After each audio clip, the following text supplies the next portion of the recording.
Okay, calm down. At the beginning of the show, we talked about this censorship around Ukraine. And if you say anything that's at all critical of a certain narrative, you're a Putinist, or like CBS had to take down their story. But I've heard you speak about NATO and about this war. Could you just share some of your insights into that? My view of the conflict is that we have to keep our eyes on NATO. And our analysis, the position that we take at Black Alliance for Peace is that we are against U.S., NATO, European axis of domination. You have to look at the sort of correlation of forces that led to this conflict and not start in February of 2022. That is not where things started.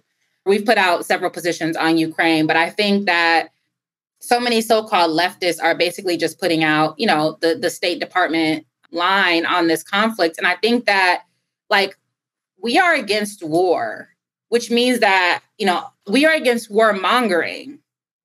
We are against militarism as the primary means of diplomacy.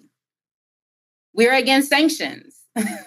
We're against astroturfing. We're against forms of low-intensity warfare. We're against the militarization of aid. All of those things are important.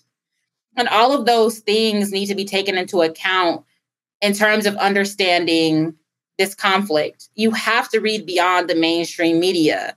Because if all you read is the mainstream media, all you'll see is Putin's invasion of Ukraine or the Russian invasion of Ukraine.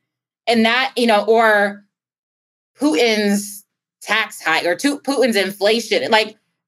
It's goofy. And so I think that we have to be critical, right?